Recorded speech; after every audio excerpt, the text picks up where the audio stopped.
প্রিয় শিক্ষার্থী, যারা আমার আগের সবগুলো ক্লাস দেখেছো তাদের জন্য বলছি, আর যারা দেখো নাই তারা অবশ্যই আগের ক্লাসগুলো দেখে তারপরে এটা শুরু করবা। সেটা হচ্ছে এতদিন পর্যন্ত, অর্থাৎ আগের ক্লাসগুলো পর্যন্ত আমরা যে সূত্রগুলো পড়েছি সেই সূত্রগুলো ছিল Boyle, Charles, Avogadro, P V equal to N R T, ব্যাপন সূত্র, এরকম গেলুসাকের সূত্র। তো এই সূত্রগুলো অধিকাংশ ক্ষেত্রে হচ্ছে একটা নির্দিষ্ট গ্যাসের জন্য ছিল, যে একটা বিশুদ্ধ গ্যাস একটা পাত্রে থাকলে সে কেমন আচরণ করবে, তাপমাত্রা, চাপ বা ঘনমাত্রা, এই বিষয়গুলো কিভাবে পরিবর্তিত হবে। তো সেই বিষয়গুলো দেখেছিলাম। তো একদম বাস্তবিক ক্ষেত্রে যদি আমরা সূত্রগুলো প্রয়োগ করতে যাই, সেই ক্ষেত্রে বাস্তবে দেখা যাচ্ছে অধিকাংশ গ্যাসই হচ্ছে মিশ্রণ। যেমন আমরা যদি গ্যাসীয় পদার্থ হিসেবে বায়ুকে কল্পনা করি, এটা একটা মিশ্রণ, অথবা বিভিন্ন সিলিন্ডারে যে গ্যাসগুলো থাকে সেটাও কিন্তু একটা মিশ্রণ। তো আজকে আমরা পড়ব এই গ্যাস মিশ্রণের সূত্র, অর্থাৎ কোনো একটা পাত্রে একাধিক গ্যাস যদি থাকে সেই ক্ষেত্রে কোন গ্যাসের চাপের কেমন পার্থক্য হয়, বা কার চাপ কতটুকু হবে, সম্মিলিত চাপ কি হবে, এবং এইগুলো মিলেই হচ্ছে বিজ্ঞানী ডাল্টনের আংশিক চাপ সূত্র, সেটি আমরা পড়ব। এবং আমরা জানি সাধারণত সৃজনশীলে প্রতিপাদন আসে না, তবে এইখান থেকে কয়েকটা প্রতিপাদন মাঝে মাঝে, অর্থাৎ সম্পর্ক নির্ণয়টা আসে। তো আমরা দুইটি প্রতিপাদন এই অংশে দেখব, এবং যেগুলো সাধারণত পরীক্ষায় আসছে অতীতে বোর্ড পরীক্ষায়। তো সেই প্রতিপাদন এবং তাত্ত্বিক বিষয়গুলো, অর্থাৎ আমরা এটার ব্যবহারিক প্রয়োগ মানে গাণিতিক অংশে যাওয়ার জন্যে আমাদের কি কি সূত্র লাগবে এবং সেগুলোর প্রতিপাদন, এই অংশগুলোই আমরা দেখব। তো চলো আজকের ক্লাসে যাওয়া যাক। বিজ্ঞানী জন ডাল্টনের আংশিক চাপ সূত্র। 1801 সালে বিজ্ঞানী ডাল্টন এই সূত্রটার উপর এক্সপেরিমেন্ট করেন এবং সূত্রটা প্রদান করেন। আমরা ধরে নিই কোনো একটা পাত্রে, আমরা জানি যে অধিকাংশ বাস্তবে গ্যাস মানে হচ্ছে পিওর ফর্মে গ্যাস পাওয়া যায় না, গ্যাসকে পিওর বানাইতে হয়। এরকম ধরি নাইট্রোজেন, অক্সিজেন, হাইড্রোজেন, একই পাত্রে যদি একাধিক গ্যাস থাকতে পারে, যেমন বায়ু যদি হয় এরকম একাধিক গ্যাস থাকতে পারে, অথবা অজানা গ্যাস এ, বি, সি এরকমও থাকতে পারে, যেটাই আমরা ধরি একই কথা। সেই ক্ষেত্রে ডাল্টনের সূত্রটা কি, ডাল্টন কি বলছে, খুব সহজ একটা বিষয় বিজ্ঞানী ডাল্টন বলছেন। এবং তুমি নিজেও আসলে সূত্রটা দিতে পারতাম, মনে করতে পারো যে এত সহজ সূত্র, কিন্তু তুমি প্রমাণ করে দেখেছেন। যেমন ধরো আমি যদি বলি যে তুমি একজন মানুষ, যে তোমার দুইটা হাত, দুইটা চোখ, একটা নাক, মাথা, হ্যাঁ, দুইটা পা, সবগুলো মিলে তুমি পূর্ণাঙ্গ একটা মানুষ। হ্যাঁ, তো সিম্পল তুমি হাসবা যে স্যার এটা তো জানি যে সবগুলো অংশ যোগ করলে পূর্ণাঙ্গ একটা আমি হব, তাই না? তো এইখানে ওই একই কথা বলছে যে এই যে যে উপাদান গ্যাসগুলো একটা মিশ্রণে, এদের প্রত্যেকের নিজস্ব চাপকে তার আংশিক চাপ বলে। তাহলে উপাদান গ্যাসগুলোর আংশিক চাপের সমষ্টি মোট চাপের সমান। বাংলা আমি বিবৃতি অবশ্যই বইয়ে আছে, আমি শুধু গাণিতিক অংশটা বোঝাচ্ছি যে মোট চাপ পি ইকুয়াল টু, এই উপাদান গ্যাস যদি এবিসি ধরি লিখতে সুবিধা হবে, N2O2 লিখতে পারো ইচ্ছা, তাহলে উপাদান গ্যাসগুলোর আংশিক চাপের সমষ্টির সমান। ঠিক আছে, তাহলে মোট চাপ ইকুয়াল টু কি, আংশিক চাপের সমষ্টি। আচ্ছা, এখন কথা হচ্ছে যে আংশিক চাপ, যেমন একটু আগে আমি বললাম যে যার যার নিজস্ব চাপ, এটা আসলে সঠিক সংজ্ঞা না। তাহলে সঠিক সংজ্ঞাটা কি?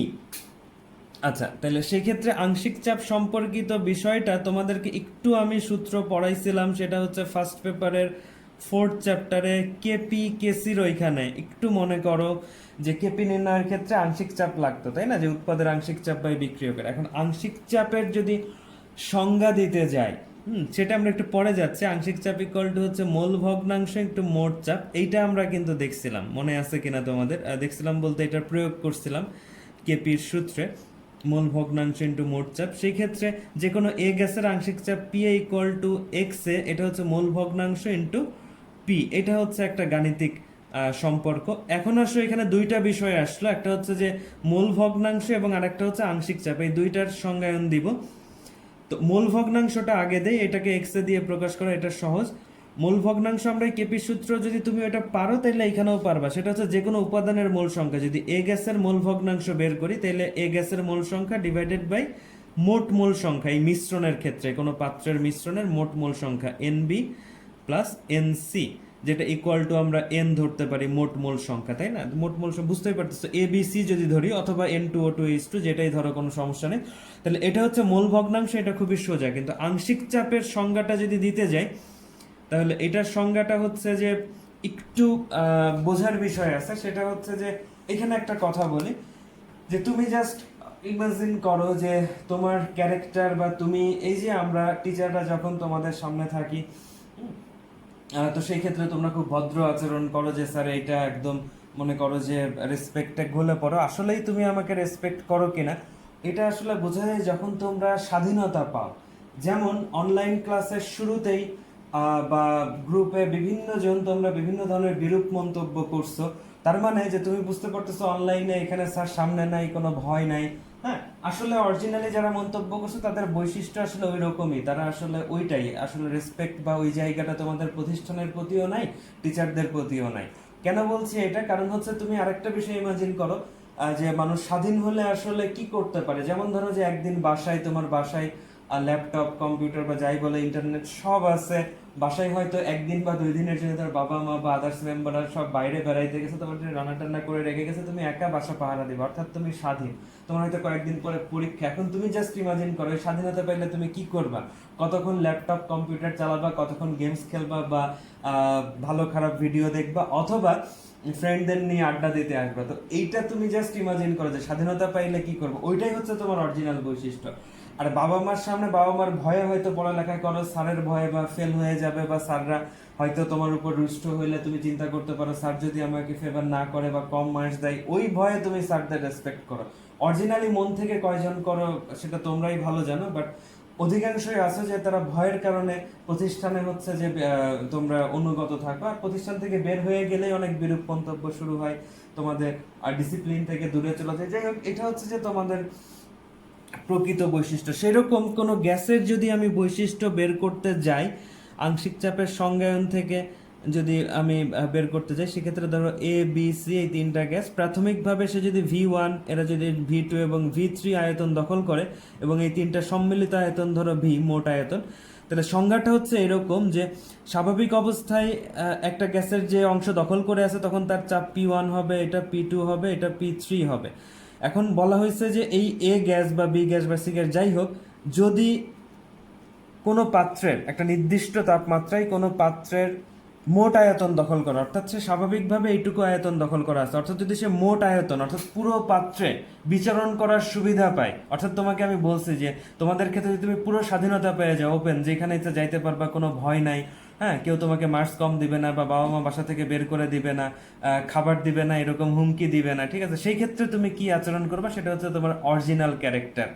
তো এইখানেও গ্যাসের ক্ষেত্রে যে সে হয়তো অন্য গ্যাসের চাপে একটা অংশ দখল করে আছে, কিন্তু তাকে যদি পুরো আয়তন দখলের সুযোগ দেওয়া হতো, সেই ক্ষেত্রে সে যে আচরণ করতো সেটাই হচ্ছে তার আংশিক চাপ। তাহলে কি হলো, আমি একটু লিখি যে কোনো উপাদান গ্যাস, কোনো উপাদান, বইয়ের সংজ্ঞা আছে, কোনো উপাদান গ্যাস যদি পাত্রের কি আয়তন দখল করে, সমগ্র আয়তন, কোনো পাত্রের সমগ্র আয়তন দখল করলে, আমি পুরোটা লিখলাম না, দখল করলে যে চাপ দেয়, দখল করলে যে চাপ দেয় সেটাই হচ্ছে কি, যে চাপ দিবে, যে মানটা হবে সেটাই হচ্ছে কি, আংশিক চাপ। সেটাই হচ্ছে ওই গ্যাসের আংশিক চাপ। কোনো উপাদান গ্যাস যদি সমগ্র আয়তন দখল করে, অর্থাৎ পুরো পাত্রে সে যদি বিচরণ করার স্বাধীনতা পায়, সেই ক্ষেত্রে যে চাপ দেবে সেটাই হচ্ছে ওই গ্যাসের আংশিক চাপ। এখন দেখো এইখান থেকে একটা সূত্র আসে, আমি সূত্রের ব্যাখ্যাটা দিচ্ছি কিভাবে। যেমন আমরা বয়েলের সূত্র থেকে পড়ছি P1V1 = P2V2 = কনস্ট্যান্ট, এটা আমরা জানি। তাহলে এই সূত্রটা দিয়েই আমি আংশিক চাপের সূত্রটা বের করতে পারবো। এখন দেখো, যদি এ গ্যাসের ক্ষেত্রে আমরা ধরো এ গ্যাসের ক্ষেত্রে প্রতিপাদন করব, তাহলে এ গ্যাসের ক্ষেত্রে প্রাথমিকভাবে একটা মিশ্রণের, যেহেতু আমরা বলছি যে এখন ডাল্টনের সূত্র হচ্ছে গ্যাস মিশ্রণের ক্ষেত্রে, হ্যাঁ, আমরা শুধু যেমন বয়েল, চার্লস, অ্যাভোগাড্রো বা এই সূত্রগুলো হচ্ছে একটা নির্দিষ্ট গ্যাসের জন্য, মিশ্রণে অ্যাপ্লিকেবল না বা ব্যাপন সূত্র। আর এটা হচ্ছে গ্যাস মিশ্রণের সূত্র। তাহলে এ গ্যাস মিশ্রণের ধরো P1V1 অংশ দখল করে আছে। এখন সংজ্ঞা অনুযায়ী বলা হয়েছে যে, আচ্ছা তার আগে একটু বলে নিই, সেটা হচ্ছে যে এটা কিন্তু যে প্রাথমিকভাবে চাপ আর আয়তনের যে গুণফল, তাপমাত্রা যদি স্থির থাকে, হ্যাঁ, তাহলে তাপমাত্রা স্থির থাকলে যদি আয়তন পরিবর্তন হয়, তাহলে চাপ এমনভাবে পরিবর্তন হবে যেন এই দুইটার গুণফলের সমান হয়, অর্থাৎ কনস্ট্যান্ট হয়। এটা তো আমরা জানি বয়েলের সূত্র থেকে। এইখানেও সেরকম, অর্থাৎ সংজ্ঞা অনুযায়ী V2 যদি V হয়, মানে পাত্রের সমগ্র আয়তন, V2 যদি V হয়, আমরা সংজ্ঞায় বলছি কি, যদি সমগ্র আয়তন দখল করে, তখন যে চাপের মানটা হবে, অর্থাৎ P2 = P, আংশিক চাপ লেখা হয় বড় হাতের P, আর নিচে ছোট করে ওই প্রতীকটা দেয়া হয়, ওই গ্যাসের প্রতীক দেওয়া যায় PA PB PC, দেখো এইভাবে লিখছে, এটা হচ্ছে আংশিক চাপ। তাহলে যখন ভি2 যদি ভি হয়, অর্থাৎ সমগ্র আয়তন যদি দখল করে ওই গ্যাসটা, সেই ক্ষেত্রে তার যে চাপের মানটা হবে সেটাই হবে তার আংশিক চাপ। তাহলে এখানে মানগুলো যদি বসাই, প্রাথমিকভাবে P1 V1 আর এটা হচ্ছে PA ইন্টু ভি, কারণ P2 হচ্ছে PA হবে কখন, যদি V2টা সমগ্র আয়তন হয়। তাহলে আশা করি বুঝতে পারছো যে তাহলে এখান থেকে এ গ্যাসের মানে যে কোনো গ্যাসের আংশিক চাপের একটা সূত্র পেলাম, P1 V1 বাই ভি। এটা হচ্ছে 1 নম্বর সূত্র, এটা মনে রাখবা, এটা হচ্ছে 1 নম্বর সূত্র। হতাশ হও না যে তুমি মনে করতে পারো যে স্যার মোটে একটা সূত্র দিয়ে আমরা অ্যাপ্লাই করবো, এরপরে মন খারাপ করতে পারো। তোমাদের মন খারাপ করার কোনো কারণ নাই। আমি আংশিক চাপের জন্য আরো 2টা সূত্র তোমাদের জন্য নিয়ে আসতেছি, যে আংশিক চাপ বের করার জন্য আরো 2টা সূত্র আছে। অলরেডি হয়তো অনেকে মন খারাপ করে ফেলছে, সো তাদের জন্য আমি সরি যে প্রথমে বলিনি যে আংশিক চাপের আসলে 3টা সূত্র আছে। তো দেখো, এটা হচ্ছে 1 নম্বর সূত্র। 2 নম্বর সূত্রটা আসছে হচ্ছে যে পিভি ইকুয়াল টু এনআরটি থেকে আমরা যদি PA equal to N A R T by v, দেখো পিভি এইভাবে করলে পিভি ইকুয়াল টু এনআরটি, এটা হচ্ছে 2 নম্বর সূত্র। যে মানে যদি এ গ্যাসের মোল সংখ্যা ব্যবহার করি তাহলে তোমার ওইটার আংশিক চাপ বের হবে। এবং 3 নম্বর সূত্র হচ্ছে ওই যে PA equal to X A into P, এই যে প্রথমেই যেটা আমি বলছিলাম যে মোল ভগ্নাংশ ইন্টু মোট চাপ, ওই যে কেপি ফার্স্ট পেপারে 4th চ্যাপ্টারে রাসায়নিক পরিবর্তনে আমরা যেটা দেখছি যে সূত্রটা অ্যাপ্লাই করছি। তো মোল ভগ্নাংশ কিভাবে বের করে সেটার সংজ্ঞা কিন্তু আমি দেখাইছি তোমাদের। আচ্ছা, আর আংশিক চাপের সংজ্ঞাটাও দেখাইলাম, এবং আংশিক চাপের 3টা সূত্রই আমি কিন্তু এখানে তোমাদেরকে জানাইলাম। আর একটা সূত্র ওই পেজে ছিল, তারপরে আমি লিখে দিচ্ছি, সেটা হচ্ছে যে p equal to P1 V1 by v, এটা হচ্ছে যে 1 নম্বর সূত্র ছিল। এইভাবে এই 3টা সূত্রর ব্যাখ্যাটাও আমি দিলাম, যে এই সূত্রগুলো আসলে কিভাবে আসলো। হ্যাঁ, এই সূত্রগুলোর বা কোন সূত্র থেকে কিভাবে আসছে সেটা সম্পর্কে আমি তোমাদের জানাইলাম। সো এটা মনে রাখবা, তাহলে তোমাদের জন্য সূত্রগুলোর ফরমেশনটা বুঝতে সুবিধা হবে। এখন দেখো, আমি 2টা প্রতিপাদন দেখাবো। আমি আগেই কিন্তু তোমাদের বলছি যে সবসময় সব প্রতিপাদনগুলো আমাদের দরকার হয় না, যেটা দরকার হয় সেটা আমি বলে দিব। এটা হচ্ছে প্রথমে হচ্ছে ডাল্টনের সূত্রের প্রতিপাদন দেখাবো, তারপরে আমরা দেখাবো এই যে এইটা মোল ভগ্নাংশ ইন্টু মোট চাপ, এটারও প্রতিপাদন আমাদের লাগবে, এটারও প্রতিপাদন দেখাবো। তাহলে ডাল্টনের সূত্রের প্রতিপাদন, অর্থাৎ ডাল্টনের সূত্র থেকে আমরা জানি যদি কোনো পাত্রে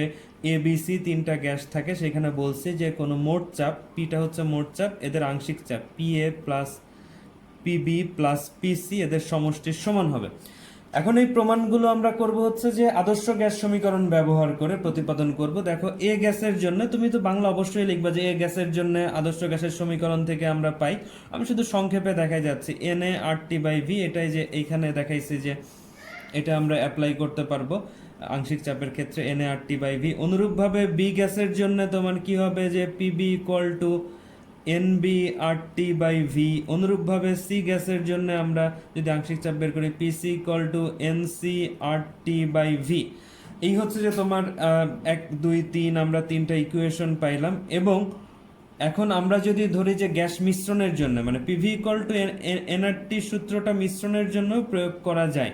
একবার যদি মিশ্রণের জন্য ধরি, সেই ক্ষেত্রে হচ্ছে যে পি শুধু পি মোট চাপ শুধু পি ইকুয়াল টু মিশ্রণ মানে কি মোল সংখ্যা কি হবে, এই 3টা গ্যাসের মোল সংখ্যার যোগফল, মানে শুধু এন যদি বলি বা এটা আরটি বাই ভি, যেহেতু একই পাত্র একই, তাপমাত্রা একই, মোলার গ্যাস ধ্রুবক একই হবে। তাহলে এটা যদি 4 হয়, এখন আমরা যদি 1 2 3 যোগ করি, এই 3টা যদি যোগ করি, ধরো 1 প্লাস 2 প্লাস 3, বুঝতেই পারতেছি তাহলে কি হবে, পি এ প্লাস পিবি। আমি সংক্ষেপে করে দিচ্ছি পিসি, আশা করি এতটুকু কমন সেন্স আছে। এগুলো যোগ করলে এখানে আরটি বাই ভি হচ্ছে কমন, তাইলে n a plus n b plus n C. আর আরটি বাই ভি এটাকে একবারেই যদি আমি কমন নিয়ে নেই, তাহলে কি হচ্ছে, এগুলো হচ্ছে। আর এই অংশটা ইকুয়াল টু কি, এই যে মাত্রই যে এখানে দেখলাম যে আরটি, এটা ইকুয়াল টু কি পি। তাহলে দেখো p A by PC equal to PB plus PC equal to মোট চাপ। দেখো এটার মান হচ্ছে মোট চাপ, এখানে এটা প্রমাণিত হয়ে গেল। তাহলে পিভি ইকুয়াল টু এনআরটি, এই সমীকরণ দিয়ে আমরা থিওরিটা প্রমাণ করলাম। শুধু এই 3টা যোগ করলে এবং মিশ্রণের জন্য এই একই সূত্র তোমার আদর্শ গ্যাস সমীকরণ প্রয়োগ করে আমরা প্রমাণ করলাম যে মোট চাপের ক্ষেত্রে আংশিক চাপগুলো যোগ করলে মোট চাপের সমষ্টির সমান হয়। আচ্ছা, এইখানে দেখো এই মোট চাপটা এইভাবেও বের করা যায়। দেখো এটা হচ্ছে, এই 3টা আবার নোট করে রাখো, এটা কিন্তু খুব কাজে লাগবে, আমরা ম্যাথ করতে গেলেই কাজে লাগবে। আর মোট চাপ বের করারও তোমার সূত্র আছে। মোট চাপ বের করার জন্য আমি সূত্র বলতেছি, মোট চাপ পি ইকুয়াল টু যে n R T by v, যদি মোট মোল সংখ্যা, এটা হচ্ছে 1 নম্বর সূত্র মোট চাপ বের করার। আরেকটা হচ্ছে পি ইকুয়াল টু যদি মিশ্রণের ক্ষেত্রে p one v one plus p two v two, যে বয়েলের সূত্র থেকে প্লাস ডট ডট ডট, মানে p three v three p four v four divided by v, এটা 2 নম্বর। এইভাবে ডিরেক্ট মোট চাপ বের করা যায়। এই দুইটা সূত্র অ্যাপ্লাই করে আমরা ডিরেক্ট মোট চাপ বের করতে পারবো, ঠিক আছে। এই সূত্রটা কোত্থেকে আসছে? এই যে বয়েলের সূত্র থেকে নরমাল আংশিক চাপের ক্ষেত্রে যেটা প্রতিপাদন করছে। তাহলে এবিসি তিনটাই ডান পাশটা যোগ করলেই, ভিটা কমন নিলেই তোমার এই মোট চাপ ওইখান থেকে আসছে, এটা হয়ে যায়। 3টা 4টা যাই থাকে ওইভাবে তুমি বসাই দেবা। এখন আসো যে আমরা ওই যে ফার্স্ট পেপারের 4th চ্যাপ্টারে যেটা বলতেছিলাম বারবার, যে আংশিক চাপ ইকুয়াল টু যে সূত্রটা আমরা প্রতিপাদন বা ওইখানে ইউজ করছিলাম, মোল ভগ্নাংশ ইন্টু মোট চাপ। আংশিক চাপ ইকুয়াল টু মোল ভগ্নাংশ ইন্টু মোট চাপ, এটা প্রতিপাদন করব। এটা পরীক্ষায় কয়েকবার আসছে বোর্ডে, এটা ইম্পর্টেন্ট, পরীক্ষায় আসছে, এটা ভালো করে দেখবা। এইখানে ওই যে এবিসি 3টা গ্যাস ছিল, তাহলে এ গ্যাসের জন্য আমরা কি লিখতে পারি? পি এ ভি যদি একই পাত্রে থাকে কি এন এ আর টি, তাই না? অনুরূপভাবে বি গ্যাসের জন্য আমরা একইভাবে প্রতিপাদন, খুব কাছাকাছি দুইটা প্রতিপাদন, N B R T. C গ্যাসের জন্য তোমার P C V equal to N C R T. এটা হচ্ছে যে 3টা গ্যাসের জন্য। এখন যদি আমরা মিশ্রণের জন্য, গ্যাস মিশ্রণ মানে এ বি সি 3টা মিশ্রণের জন্য যদি আদর্শ গ্যাস সমীকরণ প্রয়োগ করি, তাহলে আমরা কি জানি? পিভি ইকুয়াল টু এনআরটি, মানে পিভি বুঝতেই পারতেছো যে মোট চাপ হবে, তখন আয়তন মোট আয়তন হবে, মোল সংখ্যা মোট মোল সংখ্যা হবে, তাই না? এটা হচ্ছে 1, এটা 2, এটা 3, এটা 4। এইখানে এই বিসি না লিখলেও হইতো, মানে এখন আমরা যে কোনো একটা গ্যাসের জন্য এই সমীকরণটা, সরি এই রিলেশনটা আমরা প্রতিপাদন করব। ধরো এ গ্যাসের জন্য, তাহলে এ গ্যাসের জন্য যদি অনুরূপভাবে বিসি তুমি করতে পারবা। এ গ্যাসের জন্য যদি আমরা সম্পর্কটা প্রতিপাদন করতে চাই, তাহলে এখানে 1/4, এ যেহেতু 1 নম্বর সমীকরণ, 1/4, তার মানে এটা দিয়ে যদি এটাকে ভাগ করি, তাহলে কি হবে? P A V by P V equal to কি N A R T by N R T. কাটাকাটি হইলে দেখো কি থাকতেছে? P A by P equal to N A by N. তাহলে দেখো এখান থেকে P A equal to X A into P. তাহলে দেখো রিলেশনটা হয়ে গেল। এ গ্যাসের আংশিক চাপ ইকুয়াল টু মোল ভগ্নাংশ ইন্টু মোট চাপ। মোল ভগ্নাংশ কি? এই যে আমি আগেই বলছি, কোনো উপাদানের মোল সংখ্যাকে মোট মোল সংখ্যা, আগে কিন্তু দেখেছি, মোট মোল সংখ্যা দিয়ে ভাগ করলে কি হয়?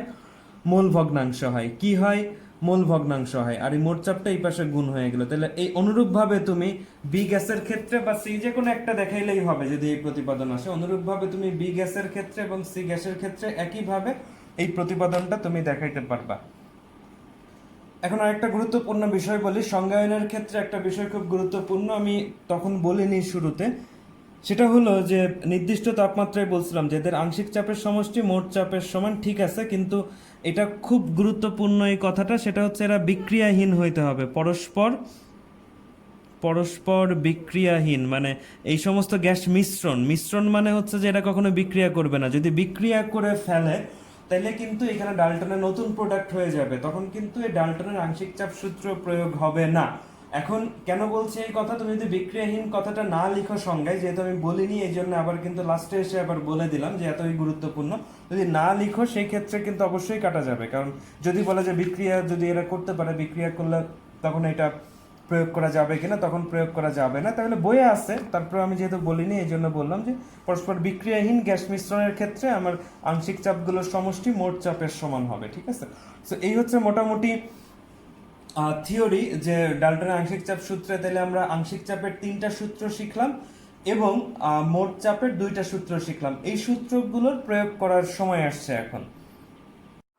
আমরা আংশিক চাপ এবং মোট চাপ কিভাবে নির্ণয় করতে হয় তার সূত্র শিখলাম। আংশিক চাপের হলো 3টি সূত্র এবং মোট চাপ নির্ণয়ের 2টি সূত্র। এখন আমাদের এই অংশে আমরা দেখব যে আংশিক চাপের 3টি সূত্র আমরা উদ্দীপক দেখে কিভাবে, কখন কোন সূত্রটি প্রয়োগের মাধ্যমে আমি এই আংশিক চাপগুলো নির্ণয় করতে পারবো, সাথে সাথে আমরা মোট চাপও নির্ণয় করতে পারবো, এই বিষয়গুলো দেখব। এবং তার সাথে বোর্ড পরীক্ষায় এই বিষয়গুলো থেকে কিভাবে প্রশ্ন হয় সেটি আমরা দেখব। আমি সবসময় বলি যে অনুশীলনের অঙ্ক থেকে প্রশ্নের উদ্দীপক তৈরি করা, সেটি আমি দেখানোর চেষ্টা করি ডিরেক্ট তোমাদের। যেমন দু একটা আগের প্রশ্নও দেখাই যেগুলো অতীতে বোর্ডে আসছে, তার সাথে আবার নতুন কিভাবে তৈরি হতে পারবে প্রত্যেকটা অঙ্কের সাথে, সেটিও দেখানোর চেষ্টা করি। এবং তার সাথে আরেকটি মজার বিষয় হচ্ছে তোমাদের দেখাবো যে আমরা জানি যে গ্যাসীয় পদার্থ যে পাত্রে রাখা হয় সেই পাত্রেরই আয়তন দখল করে। তাহলে একাধিক পাত্রকে সংযোগ করলে তাদের আয়তন কি হয়, অথবা একাধিক গ্যাসের পাত্রকে যদি আমরা ভিন্ন কোনো পাত্রে যদি মিশাই সেই গ্যাসগুলোকে, সেই ক্ষেত্রে তোমার তার আয়তন কিভাবে পরিবর্তিত হতে পারে, এই টেকনিক্যাল বিষয়গুলো যেগুলো সাধারণত তোমরা ভুল করো, এই বিষয়গুলো নিয়ে এই অংশটা। তো চলো আমরা ক্লাসে সেই বিষয়গুলো শেখার এবং জানার চেষ্টা করি। যে কোনো টপিকের অঙ্কের শুরুতেই প্রথমে আমার জন্য সুবিধা হয় যে কোন সূত্র প্রয়োগ করা যাবে। তার জন্য আমি যদি ধরো প্রথম দিকে তুমি যদি যখন একটু কম এক্সপার্ট তখন যদি সূত্রগুলো আমরা লিখে নিই, তখন আমাদের জন্য যে কোনো অঙ্ক বিবেচনা করে যে কোন সূত্রটা আসলে অ্যাপ্লাই করা যাবে সেটা বের করা কিন্তু খুব ইজি হয়ে যাবে। হ্যাঁ, তাহলে এটা আমরা 3টা সূত্র শিখছিলাম, সেটা হচ্ছে যে আংশিক চাপ বের করার। এটা আমি 3টা লিখে নিলাম এবং একই সাথে আমি দেখাবো যে কেন এই সূত্রটা প্রয়োগ করা যাচ্ছে, কেন এই সূত্রটা প্রয়োগ করা যাচ্ছে না। এখন দেখো 1 নম্বরে প্রথম ক্ষেত্রে যদি তোমার এরকম কোনো ইনফরমেশন ধরো দেয়া আছে যে একটা মিশ্রণ, এইখানে N2 এবং নাইট্রোজেন আছে, হিলিয়াম আছে, ধরো 2টা গ্যাসের মিশ্রণ, এটা 10 গ্রাম আছে, এটা 20 গ্রাম আছে। এই দুইটার মানে পুরো পাত্রের আয়তন হচ্ছে 10 লিটার। হ্যাঁ, 25 ডিগ্রি সেন্টিগ্রেড তাপমাত্রা, মানে নির্দিষ্ট তাপমাত্রায়। এখন আমাকে 2টা বিষয় বলতে পারে যে N2 বা হিলিয়ামের আংশিক চাপ বের করো, আংশিক চাপ কত, আবার মোট চাপ কত। তো মোট চাপ বের করা কোনো সমস্যা না, কারণ আংশিক চাপ বের করতে পারলেই 2টা যোগ করলেই মোট চাপ বের হয়ে যাবে। সুতরাং তোমার এটা নিয়ে টেনশনের কিছু নাই, আংশিক চাপ বের করাটাই মেন। ডিরেক্ট মোট চাপ আসতে পারে, সেই ক্ষেত্রেও তুমি যদি ডিরেক্ট মোট চাপের সূত্র আমি দিছি অবশ্য আগে, ওইটা প্রয়োগ হলে ভালো, একবারে হয়ে গেল। না হলে তুমি আংশিক চাপ যদি জানো 2টা বের করে যোগ করলে বা 3টা হলো বের করে যোগ করলে তুমি প্রয়োগ করতে পারবে। এখন আসো আমরা এখানে দেখি যে আয়তন যেহেতু দেয়া আছে, কোনো চাপ দেয়া নাই এইখানে মোট চাপ, তাহলে এইটা আপাতত এইটার জন্য হচ্ছে না, এই সূত্রের জন্য, সরি এই অঙ্কের জন্য। এখন 2টার ক্ষেত্রে ভি আছে, এখন ভি থাকলেও এখানে দেখো শুধু ভর দেয়া আছে। এখন ভর দেয়া থাকলে এখানে ভরের কোনো বিষয় নাই, কিন্তু মোল সংখ্যার সাথে ভরের সম্পর্ক আছে 1। আর এইখানে আয়তন লাগলেও কিন্তু এটা হচ্ছে মোট আয়তন, কিন্তু প্রাথমিক এর আয়তন কত, ধরো একটা পাত্রে এ একটা অংশ দখল করে আছে, একটা অংশ মানে V1 অথবা P1 কোনোটাই দেয়া নাই, সুতরাং এটাও হচ্ছে না। এইটা এই সূত্রটা অ্যাপ্লাই করা যাবে। সেই ক্ষেত্রে আমার যদি আমি এইভাবে লিখি যে P(n2), আমি একটা অংশ বের করে দেখাচ্ছি, বাকিটা তুমিই করতে পারবা। তাহলে N(n2) RT/V, ঠিক আছে। আচ্ছা, এই ক্ষেত্রে আমার কি লাগবে, আমি যেহেতু নাইট্রোজেন দেখাচ্ছি, হিলিয়ামটা অনুরূপভাবে বের করতে পারবা। নাইট্রোজেনের মোল সংখ্যা কি, ভর বাই আণবিক ভর, 14 দুগুণে 28 দিয়ে ভাগ করলে যেটা হবে এইটা, R = 0.0821। আমি সবসময় বলছি যে এইটা নিবা লিটার এটিএম মোল ইনভার্স, এইটা নিলে সুবিধা। PV = nRT এই রিলেটেড সূত্রের ক্ষেত্রে কেন, তখন আমার খেয়াল করতে হবে ভিটা কত, ভিটা দেখো লিটারেই আছে 10 লিটার। হ্যাঁ, আচ্ছা, আর পি এইখানে নাই, আর এর মান এটা নিয়েছি, টি হচ্ছে 25 মানে 298 কেলভিন। সেই ক্ষেত্রে তোমার পি যেহেতু নাই আর এটা যেহেতু লিটার এটিএম এ নিছি আমরা, সেই ক্ষেত্রে এটার যে মানটা আসবে সেটা অবশ্যই এটিএম এ আসবে। এখন দেখো হয়ে গেল কিন্তু, তাহলে চাপটা এটিএম, আয়তনটা লিটার, আর হচ্ছে তাহলে লিটার এটিএম এর মানটা নিছি, কোনো সমস্যা নেই। তাহলে এইভাবে হচ্ছে যে তোমার নাইট্রোজেনের আংশিক চাপ তুমি বের করলে, অনুরূপভাবে তুমি হিলিয়ামের আংশিক চাপ বের করবে। আশা করি এটা আমাকে আর করে দিতে হবে না, খুব সিম্পল, সব একই মান, শুধু হিলিয়ামের মোল সংখ্যাটা এটাকে তুমি 4 দিয়ে ভাগ করবে, হিলিয়ামের যে আণবিক ভর। আচ্ছা, তখন মোট চাপ P = কি হবে, আমরা জানি যে 2টার যোগফল Pn2/P হিলিয়াম। সো এইভাবে তুমি মোট চাপ বের করতে পারবা। তাহলে প্রথমে আমরা একটা সূত্রের প্রয়োগ দেখলাম, এখন আমরা বাকি 2টা সূত্রের প্রয়োগ দেখব। হ্যাঁ, তাহলে এই 2টা সূত্র আমার এইখানে পরের পেজে লেখা নাই, বাট আমরা অঙ্ক যখন আসবো তখন আমরা এটা বের করতে পারবো। আগের পেজে আমরা উল্টাই দেখে নিব যে কোন সূত্রটা অ্যাপ্লিকেবল। এখন দেখো টাইপ 2, ওইটা ছিল টাইপ 1, লিখিনি বাট ধরে নিও এটা টাইপ 2। যদি একই ধরনের ইনফরমেশন 25°C তাপমাত্রায় ধরো 10 গ্রাম মিথেন গ্যাস আছে এবং তার সাথে 15 গ্রাম, বাংলা কথা তো থাকবেই, ইথেন গ্যাস আছে। হ্যাঁ, এই দুইটাকে যদি একটা পাত্রে ধরো এইভাবে মিশ্রিত করা হলো, মিথেন আর ইথেন, এইখানে মোট চাপ দেয়া আছে, মোট চাপ পি ইকুয়াল টু দেয়া আছে 120 কিলো প্যাসকেল। হ্যাঁ, এখন বলা হয়েছে যে আংশিক চাপ কত,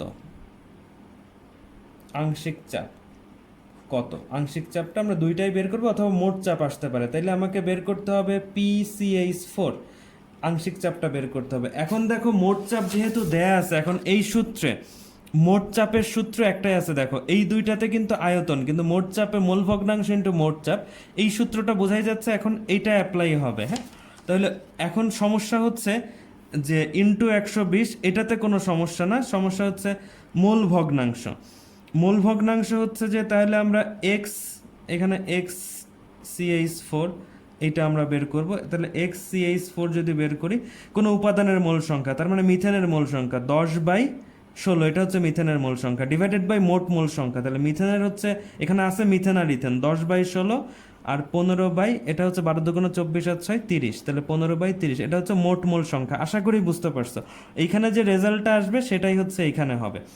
আর এটা যেহেতু কিলো প্যাসকেলে রাখছি, তাহলে আংশিক চাপটাও কিসে আসবে, কিলো প্যাসকেলে আসবে, এখানে যে রেজাল্টটা আসবে সেটা কিলো প্যাসকেলে আসবে। তাইলে দেখো কোন ইনফরমেশন থাকলে কোন সূত্র অ্যাপ্লাই করব সেটা তুমি ক্লিয়ার হইলা। অনুরূপভাবে আমরা PC2H6 এটার XC2H6 মোল ভগ্নাংশ ইন্টু মোট চাপ দিয়ে আমরা এটাও কিসে আসবে, কিলো প্যাসকেলে আসবে এটার রেজাল্ট। আর এটা বসাবো, তখন 15/30 হচ্ছে উপরে যাবে, আর নিচে কত হবে 10/16 প্লাস 15/30, এটা নিচে হবে। বুঝতেই পারতেছো, মোল ভগ্নাংশ ইন্টু মোট চাপ। এই আর মোট চাপ বের করতে বললে তোমার হচ্ছে যে এই দুইটার যোগফল হবে PCH4 প্লাস PC2H6। সো খুব সোজা আর কি, এটা হচ্ছে যে টাইপ 2। এখন আসো আমরা আরেকটা করব, সেটা হচ্ছে যে টাইপ 3। এটাতে বুঝতেই পারতেছি যে বাকি যে সূত্রটা আছে সেটার প্রয়োগ হবে। এখন দেখো তিনটা পাত্রে যদি এরকম কিছু ইনফরমেশন থাকে, ধরো এটা 15°C, একই তাপমাত্রা, 25 ml, ধরো হিলিয়াম গ্যাস, হিলিয়াম বা নিয়ন গ্যাস আছে, এবং এটার চাপ হচ্ছে 76 সেন্টিমিটার মার্কারি, এটা ব্র্যাকেটে দেয়া থাকবে মার্কারি চাপ। আরেকটা পাত্রে ধরো ওই একই 15°C, এটা তোমার হচ্ছে যে চাপ হচ্ছে এখানে 100 কিলো প্যাসকেলে ধরো আছে, একক দেখো চেঞ্জ করা, বুঝতেই পারছো, এটা হচ্ছে হিলিয়াম, এবং 20 ml এই গ্যাসটা আছে, 20 ml আছে। তারপরে হচ্ছে যে তোমার এটা ধরো যে এটাও 20 ml আছে, 20 ml, এটা 70.9 কিলো প্যাসকেল, এটা হচ্ছে যে তোমার আর্গন, ধরো আর্গন গ্যাস এরকম আছে। হ্যাঁ, একটু কারেকশন, এখানে হচ্ছে ধরো যে এটা তোমার 20 ml না, 20 ml দুইটা একই হয়ে যাচ্ছে, ধরো 75 ml আছে। আচ্ছা, এখন এই তিনটাকে একই পাত্রে মেশানো হলো, একটা 1 লিটারের আয়তনের পাত্রে এই তিনটাকে একসাথে মিশানো হলো। আচ্ছা, এখন সেই ক্ষেত্রে এদের আংশিক চাপ অথবা মোট চাপ যেটাই বের করতে বলুক, এই ক্ষেত্রে একটা বিষয় বোঝার আছে, তোমরা গ্যাসের ক্ষেত্রে জানো যে গ্যাস যে পাত্রে রাখা হয় সেই পাত্রের আয়তন দখল করে। এখন দেখো একটা বিষয়, তিনটা পাত্র ধরো যে 1 লিটার প্লাস, যদি এটার সাথে একটা কানেকশন দেওয়া হয় 2 লিটার, এটার সাথে এটার প্রথমে কানেকশন, এখানে একটা বাল্ব ছিল ধরো, এটা যদি খুলে দেই আমরা, এটা হচ্ছে 3 লিটার, এগুলো যদি ডিরেক্ট কানেকশন দেওয়া হয় সম্মিলিত আয়তন কত হবে, 3 আর 2 5 আর 1 6 লিটার। বাট আরেকটা বিষয় দেখো, এটা খুব গুরুত্বপূর্ণ, মনে রাখবা, খুব গুরুত্বপূর্ণ, এই তিনটা আলাদা পাত্র, ধরো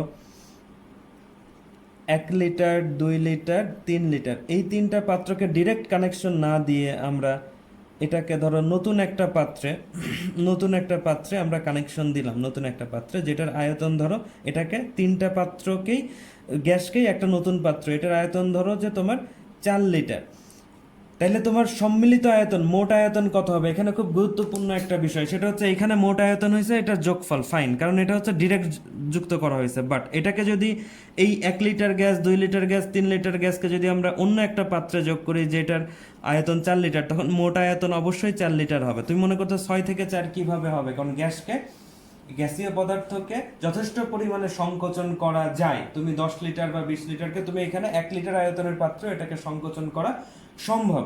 আবার এইখানে 6 লিটারকে তুমি যেটা 20 লিটার হইতো, 20 লিটার আয়তনের পাত্র হইতো, তখন এই 6 লিটারের গ্যাসটাই 20 লিটার আয়তনের পুরো আয়তনই দখল করতো। ঠিক আছে, সো এটা হচ্ছে যে বিষয় খুব গুরুত্বপূর্ণ, এটা মনে রাখবা যে চিত্র দেখে যে ডিরেক্ট যোগ করা নাকি এটা যোগ করা। তাহলে এটার ক্ষেত্রে এটা গুরুত্বপূর্ণ কেন? কারণ হচ্ছে 25 ml, 25 প্লাস 75 প্লাস 20 ml, তার মানে এটা কত হচ্ছে তোমার 120 ml হচ্ছে, তাই না? তো 120 ml কে তাহলে মোট আয়তন কিন্তু 120 ml হবে না, মোট আয়তন এখানে ভি হবে 1 লিটার ইকুয়াল টু 1000 ml। কেন?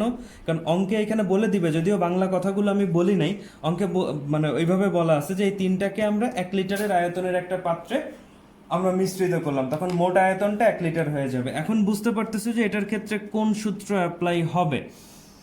আচ্ছা, এখন দেখো আমরা পি এনই যদি এটা বের করার চেষ্টা করি যে P1V1/V, এটা অ্যাপ্লাই হবে, কারণ দেখো মোট আয়তন যেমন এটা দেয়া আছে 1000 ml, সব এটা যেহেতু ml এ আছে আমরা ml এ নিব। আর দেখো এই চাপ এবং আয়তনও দেয়া আছে, হ্যাঁ, চাপ এবং আয়তনও দেয়া আছে। এখন তুমি যদি এই দুইটা যেহেতু কিলো প্যাসকেলে আছে, সো এটাকে কিলো প্যাসকেলে নিতে পারো, অথবা সবগুলোকে এটিএম এ নিতে পারো ইচ্ছা। তাহলে 76 সেন্টিমিটারকে যদি আমরা এটিএম এ নেই, তাহলে 76 সেন্টিমিটার ইকুয়াল টু 1 এটিএম, এটা আমরা জানি, এটিএম এ নিতে পারি, এগুলোকে ভাগ করতে হবে। অথবা আমরা জানি 101.325 কিলো প্যাসকেল, এটা আমরা জানি। সো যেহেতু একটা কনভার্ট করলেই হলো, এই দুইটা আছে, এই দুইটার কনভার্ট করা লাগবে না, আমরা ওইটাই নেই। তাহলে P1 হচ্ছে 101.325 ইন্টু V1 হচ্ছে কত, 25 ml, আর এটা তো 1 লিটারকে নিলাম, তাহলে এটার একটা রেজাল্ট আসবে।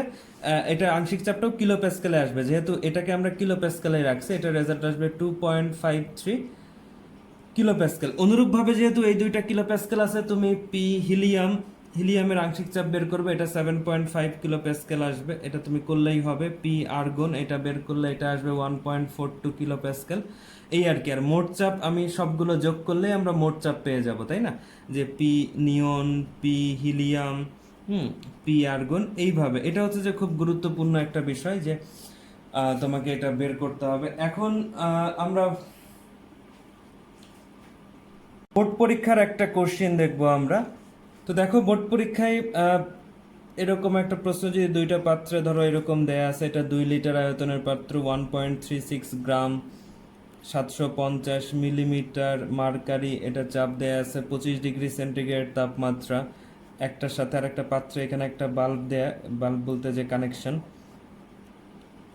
এটা প্রথমে আলাদা আছে, এটা খুলে দিলে পুরো একসাথে হয়ে যাবে। ধরো 1 ডিএম কিউব, দেখো লিটার যা ডিএম কিউব তাই আমরা জানি, যা না জানলে কিন্তু তুমি কনফিউশনে পড়বা। 2.21 গ্রাম, 150 কিলো প্যাসকেল, একই তাপমাত্রা 25 ডিগ্রি সেলসিয়াস তাপমাত্রা। এইখানে দেয়া থাকতে পারে এ ও বি এর আংশিক চাপ, আংশিক চাপ আগের মতোই আমরা যেটা অঙ্ক করছি, অথবা মোট চাপ বা মোট চাপ বের করো। হ্যাঁ, এখন এরকম থাকতে পারে, অথবা এরকম তোমাকে বলতে পারে, কারণ আমরা যে গ্যাসের সূত্রগুলো পড়তেছি, বয়েল, চার্লস, অ্যাভোগাড্রো, গেলুসাক, তারপরে আমরা পড়লাম তোমার ব্যাপন সূত্র, এবং এখন যেটা হচ্ছে ডাল্টনের সূত্রগুলোর প্রয়োগ করতেছি। তো সবগুলোই কিন্তু আদর্শ গ্যাসের জন্য, আদর্শ অবস্থা কল্পনা করে আদর্শ গ্যাসের সূত্র। সেই ক্ষেত্রে তোমাকে এরকম বলতে পারে যে একটা মোট চাপ দিয়ে দিল এই প্রশ্নে, একটা মোট চাপ বললো, তখন বললো যে যেহেতু মোট চাপ এত হইলে, বা এই ইনফরমেশনগুলো, অর্থাৎ এই যে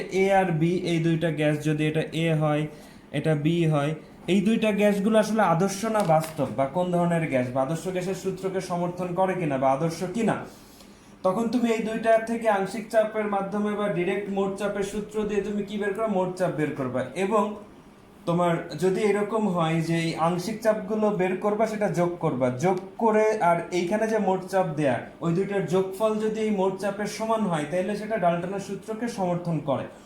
আর এইখানে আমাদের এই গ্যাসের সূত্রগুলোর মধ্যে যত সূত্র আছে, কোনো গ্যাস যদি কোনো একটা সূত্রকে সমর্থন করে আমরা দেখি, সেই ক্ষেত্রে সেটাকে আমরা আদর্শ গ্যাস বলতে পারবো। যদিও আমরা বাস্তবে একটু আগে দেখলাম N2O2 এর ক্ষেত্রে একই সূত্র প্রয়োগ করতেছি, তো এইগুলোর ক্ষেত্রে আমরা ধরে নিচ্ছি যে এটা আদর্শ অবস্থায় আছে, ধরে নিয়ে আমরা প্রয়োগ করি। তো কিছু তো বাস্তবে প্রয়োগ করতে গেলে কিছু ত্রুটি হবে, সো এটা আমরা ইগনোর করি। এখন আসো, এবার মোট চাপ যদি দেয়া থাকে, সেই ক্ষেত্রেও আমরা যোগ করলে যদি সমান হয়, আমরা ওইটা বলতে পারবো আদর্শ, অথবা আমরা এখানে বের করব।